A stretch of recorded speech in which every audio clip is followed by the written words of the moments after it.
I've kept this secret for years and it's eaten me alive. My family thinks I'm a liar, my friends think I'm unstable, but none of them know the truth. Maybe I really am the villain after all.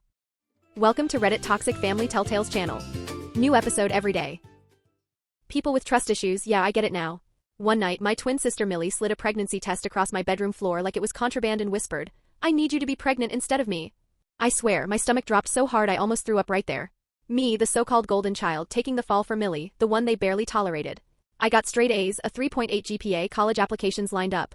Meanwhile, when Millie got a B+, our mom made her refold the same laundry basket 100 times, smacking her hands with a ruler until they were red. That's the kind of family we lived in. And now she wanted me to cover for her? To literally carry her shame? I should have said no. I should have run. But I looked at her, desperate, eyes brimming with tears, and against my better judgment I agreed. She promised it was temporary. By spring break we'd stage a miscarriage and the nightmare would be over.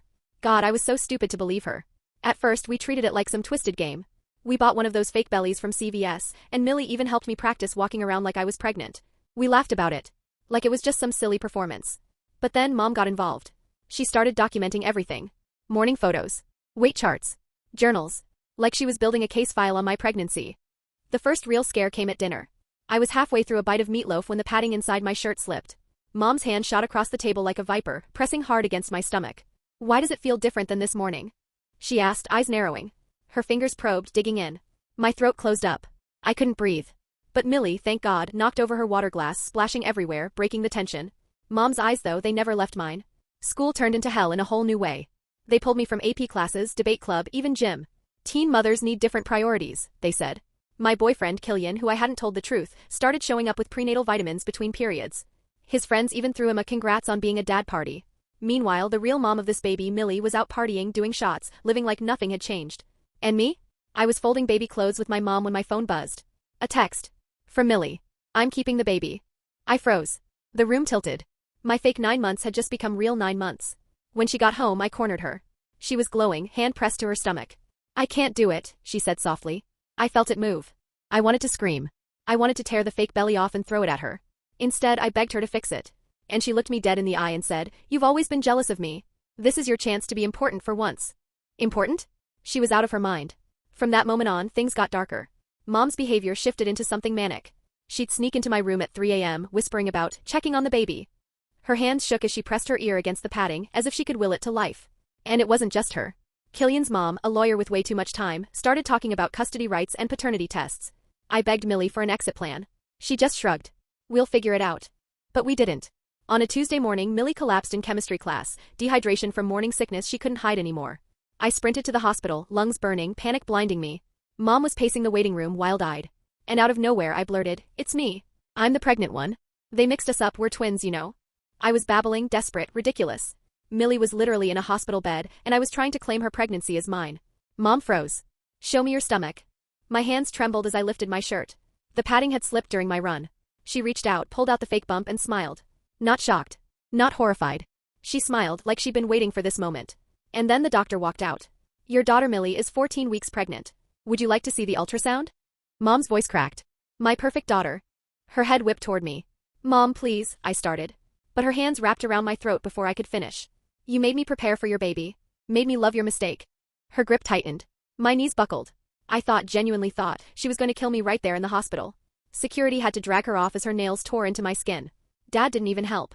He followed her as they escorted her out like a loyal shadow. And through the chaos, I heard Millie's voice from her hospital bed. "Mom? Dad? Is everything okay?" She was crying, perfectly timed. Playing the victim. She told them she'd found my fake pregnancy test, that I threatened her into pretending it was mine, that I was jealous. And they believed her. They always believed her. Security pulled me away to a small white room. My neck burned, swollen, raw. A nurse cleaned the scratches, snapping photos as evidence while my tears blurred the camera flash. She was kind, but her touch made me shake harder. When it was done, a guard explained Mom would be released soon. It was her first offense. Social services might contact me if I wanted to press charges. My phone buzzed. A text from Dad. "No, are you okay?" "No concern. Just, we're taking Millie home. Figure out your own ride." I stared at it, hollow, before calling Killian. My voice broke as I told him I needed a ride. He showed up fast, eyes wide when he saw the bandages. He kept asking what happened, but I just stared out the window, letting him assume it was baby stress. Back home, I locked myself in my room. From downstairs, I could hear Mom crying on the phone with my aunt, telling everyone I was crazy. That I'd faked a pregnancy for attention. That I attacked her in the hospital when she tried to stop me. Dad backed her up. Every relative was getting the same story. And me? I realized something chilling as I sat there, touching the raw scratches on my neck. No one would ever believe me now. I didn't sleep a single second that night. My body was exhausted, but my brain wouldn't stop replaying everything. By morning I felt hollow, and then school made it so much worse. The whispers started before I even reached my locker. People stared at the bruises on my neck, the fading bandages, and stepped back like I was radioactive. Every time I walked down the hallway, hands went up to cover mouths, voices dropped, and eyes followed me. One girl I'd never spoken to straight up asked if it was true, that I'd faked being pregnant for attention. My throat locked up. I just kept walking, pretending I didn't hear. First period barely started before the intercom called me to the principal's office. He folded his hands on the desk and used that calm, careful voice adults use when they already think you're guilty. He said the school had received concerning reports about my behavior related to the pregnancy situation. He said they had to take it seriously. His solution? Twice weekly counseling sessions, effective immediately. I nodded. What else could I do? Fighting back would just prove Mom's story, that I was unstable, unhinged, a liar. At lunch, Killian found me hiding in the library. His face wasn't the same, it was harder now, colder. He leaned over the table and said, asterisk, my mom heard from someone at the hospital. She wants to know if the baby was ever real. Asterisk. That question, God, it felt like a knife twisting in my gut. I opened my mouth but no words came out. The silence dragged on too long. His confusion turned into disgust. He stood up, pushed his chair back and backed away like I was something filthy. That afternoon I saw Mom's car in the pickup line. She was helping Millie into the passenger seat like some kind of doting saint. Adjusting her seatbelt. Making sure every parent in the parking lot saw. She rubbed Millie's back and said loudly, asterisk, don't forget your prenatal appointment tomorrow, sweetie. Asterisk. I walked past to the bus, invisible. She didn't even glance at me. But Millie? She turned her head just enough to smirk. A tiny smug smile that made my stomach twist. She knew exactly what she was doing, ruining me, and she was enjoying every second.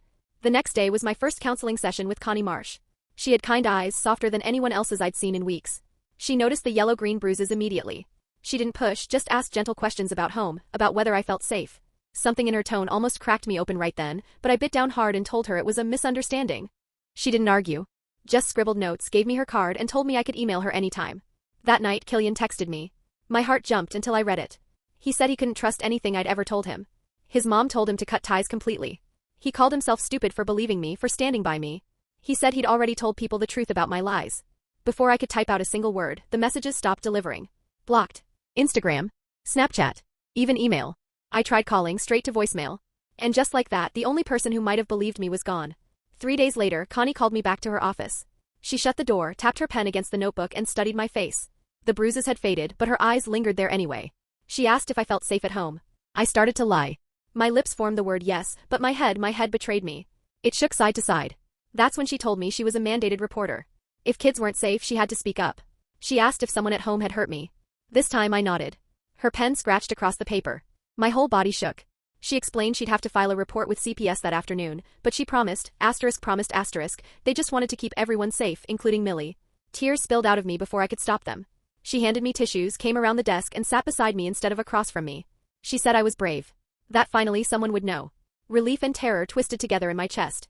Because I knew the moment Mom found out, all hell would break loose. That night, I came home to the smell of roasted chicken and steamed vegetables.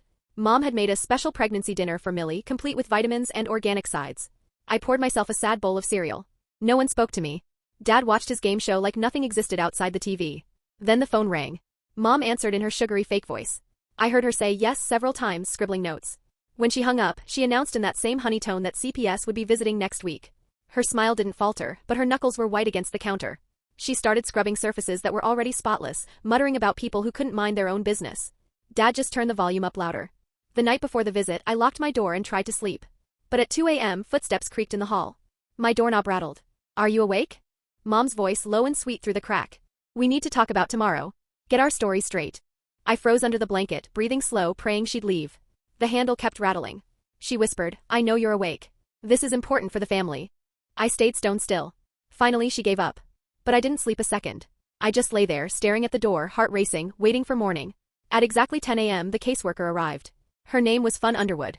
Mom had dressed like it was Easter Sunday, pasted on her brightest smile and laid out coffee and cookies. She gushed about how worried she'd been about me since the hospital incident, about how confused and troubled I'd been after finding out about Millie's pregnancy. Millie played her part, nodding and chiming in. She's always been jealous of me. She's been acting strange for weeks. Everyone's concerned. Dad nodded along silently from his chair, just background decoration. Fun didn't react. She just wrote it all down.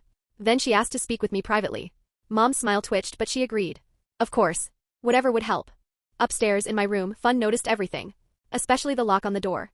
She asked why I needed it. I told her. About the late-night visits. About Mom rattling the knob, whispering through the crack. About her telling me we needed to get our story straight. Her pen moved quickly across the page. Then she asked, "Does this happen often?" My throat tightened. My hands twisted in my lap. But I nodded. And in that moment I realized, this was it. There was no hiding anymore. 2 days crawled by before it happened. We were eating dinner, the sound of silverware clinking against plates, when the doorbell rang. Mom got up, muttering, and when she opened it I heard voices, firm, official. They asked her to sign for something. She had to stand there on the porch, neighbors walking past, smiling politely, while she scribbled her name. When she came back inside, her face was bright red, and in her hand was an envelope stamped with the name of Killian's mom's law firm. She tore it open like it was poison. Custody arrangements. Paternity tests. Legal threats spelled out in black and white.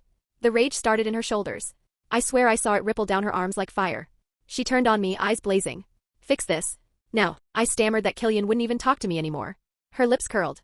"That's your problem to solve. Useless. You've ruined everything with your lies." Across the table, Millie had the nerve to lift her fork and say casually, "Maybe we should just tell everyone the truth about whose baby it really is." Mom's hand slammed the table so hard every dish jumped. The sound rang through the room like a gunshot. None of us dared breathe after that. Monday morning, my guidance counselor called me in. She shuffled papers and told me flatly that my schedule had been changed permanently. AP classes, honors, extracurriculars, gone. I was now in standard classes because, in her words, teen mothers can't handle advanced coursework. I tried to explain. Everyone knew I wasn't really pregnant anymore. But she shook her head. The disruption can't be undone. The decision's final. Just like that, my academic future, everything I'd worked for, was gone. Wiped out for a pregnancy that was never even mine. 2 days later, I was sitting at the kitchen table, drowning in homework, while Mom screamed at me about Killian's mom's custody papers. She waved them in the air like weapons, shouting that I'd ruined the family's reputation. Then, ding-dong. Fun's voice floated through the door. "Everything okay in there?" Mom froze. Her whole body stiffened. She dropped the papers on the counter, smoothed her hair, and plastered on that bright fake smile. She opened the door like nothing was wrong. "Oh, Fun. How lovely to see you. Come in, have some coffee." I saw Fun's eyes flick over Mom's flushed face, the scattered legal papers, the fake performance. She wrote something down before Mom could even finish her welcome. "Can I speak with your daughter privately again?" she asked. Mom's jaw tightened, but she nodded and swept upstairs. Fun sat across from me at the table. She gestured at the papers. I told her the truth, that they were custody documents from Killian's family. Then I explained the entire fake pregnancy scheme, my voice shaking but steady enough to finally let it out. She listened. She wrote it all down. Then she said she'd be checking in more often. After she left, Mom didn't say a word. But the air in that house was heavy with her fury. That weekend, I was at my bookstore job when my phone buzzed nonstop. Screenshots. Dozens of them. Millie's Instagram. Her round belly in a bikini at a pool party. A red cup in her hand. Videos of her doing shots, laughing, dancing on tables while her friends cheered her on. I saved every single screenshot. I knew Mom would somehow blame me. And I was right. When I got home, she was waiting. Her phone in her hand, those same photos pulled up. Her voice was sharp as she demanded to know why I hadn't stopped Millie from going. I told her I hadn't even been invited, hadn't known until the rest of the world did. She sneered. "It's your job to watch your sister. You failed again." She shoved the phone at me, made me try calling Millie. Straight to voicemail. Mom paced, muttering about the shame, about people judging us. Somehow, in her twisted mind, it was my fault Millie was reckless. Monday morning, my phone rang in class. The teacher saw the hospital caller ID and let me answer. "Martin Lamb, social worker," the voice said. "I'm calling about the assault from a few weeks ago." He explained the hospital had documented everything, photos of my neck, medical reports, statements from security. He asked if I wanted help filing for a protective order against Mom. I said I needed time to think. He gave me his direct number, said the offer would stay open. That night at dinner, Dad finally spoke. He suggested maybe I should stay with his sister in another state until things calmed down. Mom's fork clattered to her plate. She stared at him like he'd betrayed her. Her voice rose, shrieking about how he wanted to split the family apart, how sending me away meant making me the problem. Dad crumbled instantly, mumbling that he was just trying to help. Then Mom turned to me, eyes cold. "If you leave this house, don't bother coming back. You'll never be welcome again." Millie? She just kept eating her organic pregnancy meal, silent, enjoying her throne at the head of Mom's attention. Tuesday morning, I walked into school and froze. Crowds were clustered around my locker, laughing, phones out. Someone had spray-painted Baby Steeler across the metal in red, dripping letters. The janitor was already scrubbing, but not before dozens of photos spread online. The principal asked if I knew who did it. I said no. He shrugged. "Nothing we can do without proof." So I stood there while the word was scrubbed off, cheeks burning, everyone whispering, laughing. By lunch, the photos had spread to other schools. Comments flooded in, mocking me. Wednesday, in the crowded hallway, I saw Killian. Hand in hand with a blonde girl. He looked right at me as he leaned down and kissed her, long and deliberate, while his friends howled with laughter. One of them muttered, "Dodged a bullet with that crazy twin." The girl giggled. "What does that mean?" Killian's voice rose, sharp enough for everyone to hear. She's the psycho who faked a pregnancy to trap me. The hallway erupted in laughter. My face burned. I kept walking, every step heavier than the last. Thursday, Connie noticed.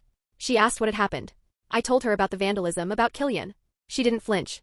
Instead, she showed me how to document everything. To email myself details from a separate account, dates, times, names, photos. Evidence. Then she pressed a card into my hand with her personal number. Day or night, call me if it gets bad at home. You don't have to face this alone. Her words gave me a flicker of hope. But Mom was always one step ahead. Friday night, I was in the shower. My phone charging on the desk in my room. When I came out, hair dripping, towel around me, Mom was sitting on my bed, holding my phone. She didn't say a word. Just stood up, walked out, leaving it on the blanket. But at dinner, her message was clear. She spoke about ungrateful children who keep secrets. She said trust was everything, and people who documented things were planning betrayals. She kept looking at me with that knowing, venomous stare. Millie asked what she meant. Mom's eyes glittered. Some people like to create evidence against their own families. Dad chewed his food in silence, pretending nothing was happening. And me? I sat there, heart pounding, realizing she'd read everything. The next Monday, the phone rang during breakfast. It was fun. Her voice was calm, steady, the kind of tone that makes Mom's jaw tighten. She announced a formal family meeting scheduled for Thursday at the CPS office downtown. Mom had no choice but to agree, but when she hung up, her knuckles were white around the receiver. Thursday morning, the tension was suffocating in the car.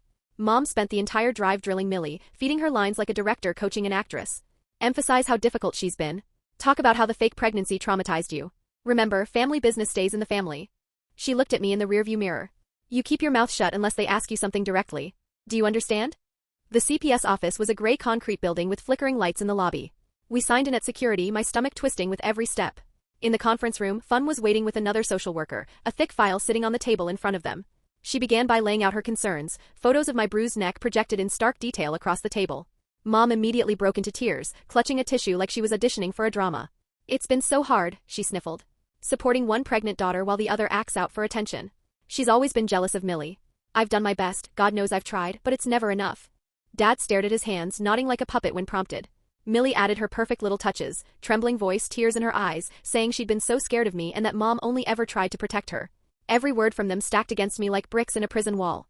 Fun kept writing, face unreadable. Then she asked about the hospital. About the marks on my neck. I opened my mouth, finally ready to speak, but Millie beat me to it. She started crying harder, voice cracking in all the right places. She attacked Mom first. She went crazy. Mom was just defending me, trying to keep me safe. The story rolled off her tongue so smoothly, so perfectly rehearsed, that for one awful second I almost believed it myself. Fun just wrote it down, expression blank. Mom rubbed Millie's back like she was some fragile little angel, while Dad kept staring at the table. After what felt like hours of accusations and fake concern, the meeting ended. We all stood, but then Fun looked at me. I'd like her to stay behind for a moment. Mom's eyes narrowed like knives, but she couldn't refuse. She walked out with Millie and Dad, leaving me alone in the room. Fun sat back down and studied me. Then, softly, I'm recommending ongoing monitoring. Family counseling will start next week. I see more than I can act on right now, but I need more documentation before stronger action can be taken. She slid me another card. A different number. Call me if anything happens before the next visit. I tucked it deep into my pocket, my pulse pounding. Back in the car, Mom was silent all the way home. But the second we walked in the door, she exploded. The counseling requirement sent her over the edge. She ranted about money, screamed about expenses, waved her hands in the air. Then she grabbed the phone and called Fun right there in the kitchen, demanding to cancel because we couldn't afford it. Her face turned scarlet when Fun calmly explained it was fully state-funded. No cost. Non-negotiable. Mom slammed the phone onto the counter, turned on me and hissed, "This is all your fault. You've ruined everything." 3 days later, we sat in the beige waiting room of the counseling center. Mom wore her fake church smile, signing paperwork like she was auditioning for Best Parent of the Year. Inside the session, the therapist asked about family roles. That was Mom's cue. She launched into a flawless monologue. She's always been troubled. Difficult from birth. Jealous of her sister. Millie's the sweet one, the easy one. But her? She's chaos. Always has been. Millie nodded on beat, adding details about how scared she'd been of me lately.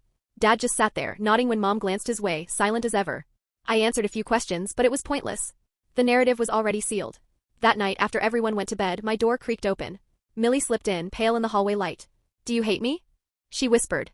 I just stared from my bed. She shifted, biting her lip. I didn't mean for it to go this far. But I can't stop now. Mom would kill me if she found out the truth. I'm sorry, but not sorry enough to fix it.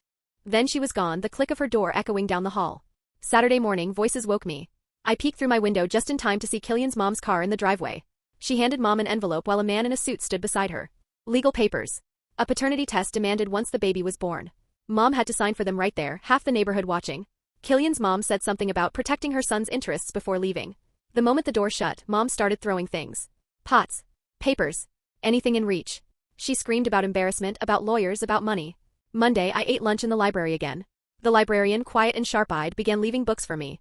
Guides on colleges out of state, schools with financial aid. She'd slide them across the desk with a knowing look. No words, but the message was clear: get out. Get far away. That week, in counseling with Connie, I finally broke. The whole story poured out: Millie's pregnancy, the fake belly, Mom knowing all along. Connie listened, steady, her eyes never wavering. She said she'd suspected something was wrong from the start, but without proof, it was my word against the entire family. CPS could only act on immediate safety, not past lies. Still, she promised to keep documenting everything. That night at dinner, Mom announced she'd hired a lawyer to fight the paternity test. She said it was harassment. She said she wouldn't let them bully us. Then she turned, eyes locking on me. I'm using your college fund to pay for it. I choked. What? No, you can't. Her voice cut me off, sharp and final. You don't need college. Not after the way you've destroyed your academic record with your behavior. You made your bed. Now you'll lie in it. 2 weeks later, Fun showed up for another surprise visit. I heard her voice in the hallway as she asked where my bedroom door was. Mom, smooth as always, said she'd removed it for safety monitoring. Fun's voice sharpened. Teenagers are entitled to privacy. That door goes back up immediately. Non-negotiable. She snapped photos of the empty doorframe while Mom stood stiff with her arms crossed, seething. The next morning, the sound of drilling woke me. Dad was reattaching the door. Mom stood in the hallway, silent. But when I looked up, I saw her on a step stool, mounting a small black camera across from my room. The red light blinked at me like an unblinking eye. School was crumbling too. Missed classes, CPS meetings, counseling. Teachers showed me failing grades in red ink, said I'd need to catch up on my own time. I spent lunches buried in textbooks, the librarian quietly slipping me sandwiches when she noticed I wasn't eating. Wednesday morning, Millie staged another emergency. Clutching her stomach, groaning in the hallway until a teacher called Mom. I watched from the window as Mom's car screeched into the parking lot, rushing to collect her fragile little angel. That afternoon, drenched from walking home alone in the rain, because Mom forgot me, I found a voicemail. Martin, the hospital social worker. He reminded me that I still had the option to press charges for the assault. They had photos. Witness statements. Documentation. He explained the whole process gently, step by step. He said to think about it, call him back when I was ready. My hands shook as I ended the call. 2 nights later, Mom was out with Millie at a prenatal appointment. Dad knocked on my door. He came in holding an envelope. Thick. Heavy. Easily $2,000 in cash. He set it on my desk. This is for family unity, he said, his voice cracking. We need to stop talking to CPS. I can't lose your mother. She's all I have. I pushed it back toward him. No. His shoulders sagged. He whispered, I'm trying to hold everything together. Trying to keep this family from breaking apart. I stared at him, my chest tight. Why does holding it together always mean I'm the one who gets hurt? He didn't answer. He just picked up the envelope, walked out, and shut the door. And the silence that followed was worse than anything he could have said. At my next counseling session, Connie caught me off guard. She smiled in that calm, reassuring way and said, I've been talking to a friend who owns a bookstore downtown. They need part-time help. I think this could be good for you. Financial independence gives you options. She pulled out an application and we filled it out together right there in her office. Then she called her friend while I sat there clutching the pen, my heart hammering. 20 minutes later, I had a job. 15 hours a week, minimum wage. Nothing glamorous, but it was mine. When I got home and told Mom, she went nuclear. Her hand slammed against the counter so hard the salt shaker jumped. So now you're making us look like we can't even provide for our own family? Millie sat at the table with a bowl of ice cream, smirking. I can't work. I'm pregnant, she said, dragging out the words, her eyes flicking toward me like I was showing off. Mom nodded, glaring at me. Selfish. Thinking only of yourself when your sister needs support. Call them right now and quit. But the schedule was already made and for once I refused to cave. That first week at the bookstore was a lifeline. The smell of paper, the soft music overhead, the quiet hum of customers, it felt safe. Until Friday. I was shelving books in the YA section when I heard laughter I knew too well. Killian. He strolled in with his new blonde girlfriend, heading straight for my aisle. And then he did it. He pulled her close, pressing his mouth to hers, hands roaming, all while making sure I was watching. My cheeks burned. I kept shoving books into place, spine after spine, pretending I didn't see, while whispers spread around us.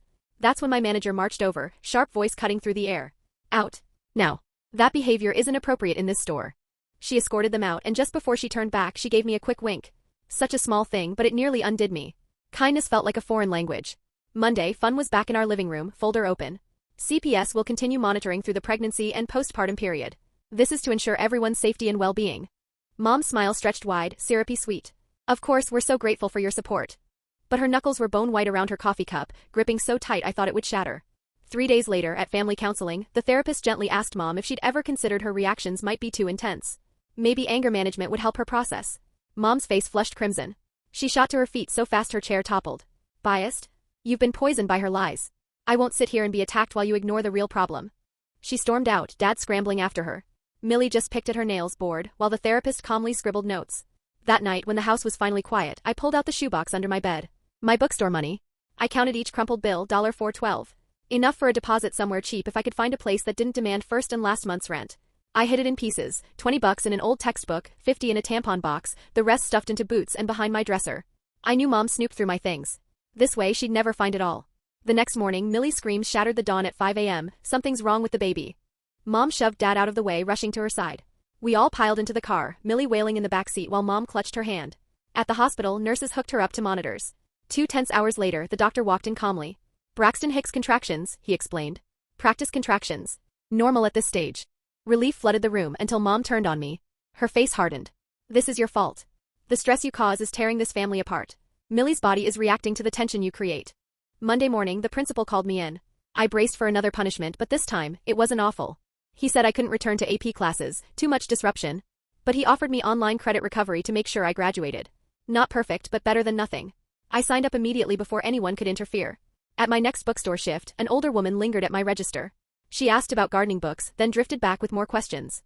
Eventually, she opened up about her daughter, how her family had always blamed her for everything.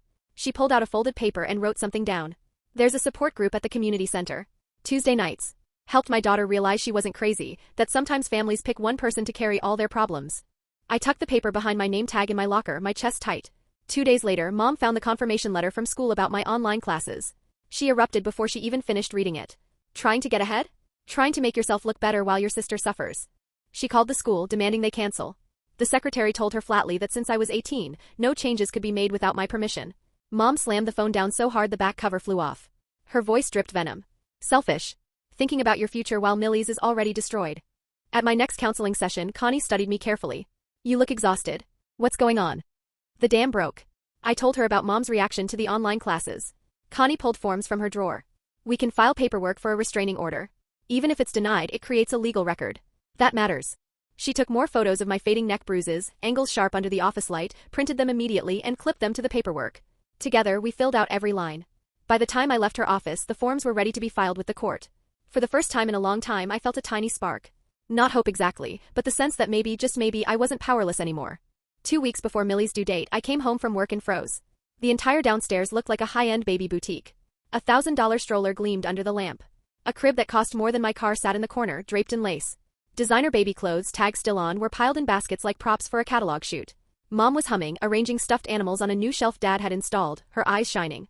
This baby, she said, is going to fix everything that went wrong in this family.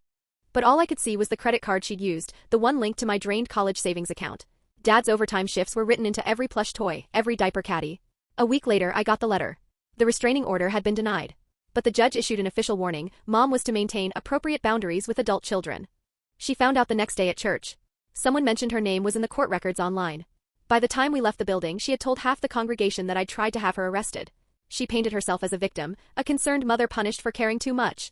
The looks people gave me, like I was some monster who wanted to lock up my own mom. Thursday night at dinner it happened. Millie's face went pale, her hand gripping the edge of the table. Then her water broke. Chaos exploded. Mom screamed at Dad to get the car. She grabbed the hospital bag she'd had ready for weeks. In the blur of movement, Millie's hand found mine. Her eyes were wet raw. I'm sorry, she whispered. Actually sorry. The first real moment between us in months. Then Mom yanked her away, shoving me back. Stay home. You upset Millie. This is a family moment, and it doesn't include you anymore. The door slammed. Dad's car roared to life in the driveway. And I stood in the kitchen alone, staring at the puddle on the tile. I changed into my bookstore uniform right there, grabbed my keys, and called my manager. Can I come in early? She didn't ask questions, just said yes. That night, the store was empty. I shelved the same stack of books 3 times just to keep my hands from shaking. Around midnight, my manager brought me tea. Stay as late as you need, she said softly. So I did. I worked straight through the night, sorting inventory, pricing new arrivals. Anything to avoid thinking about the family I'd been cut out of. At 7 a.m., Dad texted me 3 words: it's a girl. By the time I checked my phone, Mom had already posted a flood of photos online. Dozens of pictures, her holding the baby, her smiling, her joy plastered everywhere. Millie was barely visible in the background. Relatives congratulated her. Notifications flooded in. I worked my regular shift that day too. And every shift after. My manager started offering me every extra hour that opened up, and I grabbed them all. 2 weeks later, I came home to find the living room turned into a photography studio. Mom was posing the baby in different outfits, snapping pictures for Facebook, her voice sweet and high. Millie looked like a ghost on the couch, dark circles under her eyes. Mom didn't even acknowledge me when I walked through. I was just a shadow in her perfect picture. School was strange in a new way after the paternity test. Killian's mom had pushed for it immediately. And when the results came back proving he wasn't the father, the news spread through our grade in less than an hour. People started looking at me differently. Like maybe, just maybe, I hadn't been lying the whole time. But it was too late. No apologies. No amends. Just silence. Killian passed me in the hall without a glance. His new girlfriend smirked like she'd won something. 3 weeks after the birth, Millie broke. During an argument with Mom about night feedings, she cracked and blurted the truth. The baby's father was some college guy she met at a party. He blocked her number the second she mentioned pregnancy. Mom went still, face blank for a beat, then cold. We will never speak of this. Ever. The story is that he chose to leave. End of discussion. Millie promised. And just like that, the lie became the official family truth. With Mom fully consumed by the baby, I faded into a ghost in my own house. And honestly, it was the best thing that could have happened. I picked up every bookstore shift I could. On my breaks, I used the office computer to apply to colleges, anywhere far from here. My online classes were steady, and for the first time in months I was passing. Acceptance letters started coming in, delivered to the bookstore so Mom would never see them. 3 months after the baby was born, I opened the letter that changed everything. A state school, 8 hours away. A partial scholarship. They'd read my essay about surviving family trauma and wanted me. Connie met me at a coffee shop and helped with financial aid paperwork. My manager wrote me a reference letter. Piece by piece it was coming together. I started buying dorm supplies one item at a time, hiding them in the bookstore's storage room. The night before I left, I was packing when Millie knocked. She stepped into my room, the baby in her arms. For the first time in forever, she looked at me, really looked. I know you saved me by taking the blame at first, she said softly. I'll tell Mom the truth someday. We both knew she wouldn't. But I let her say it. She held the baby toward me. I shook my head. I couldn't. Not now. She left quietly. Before dawn, I loaded everything I owned into the trunk of my used Honda. The car I'd bought with my bookstore money. I left a note for Dad on the counter. I'll be safe. Please protect Millie now that I can't. Mom was at baby swim class when I pulled out. In the rearview mirror, I watched the house shrink. Then the corner turned and it was gone. Maybe it was luck. Maybe Mom timed it perfectly, leaving the door wide open for me to slip away. Either way, that was the last time I saw that house. Thanks for watching. Today's train wreck is over, but tomorrow's ride is already on track. Subscribe so you don't miss it.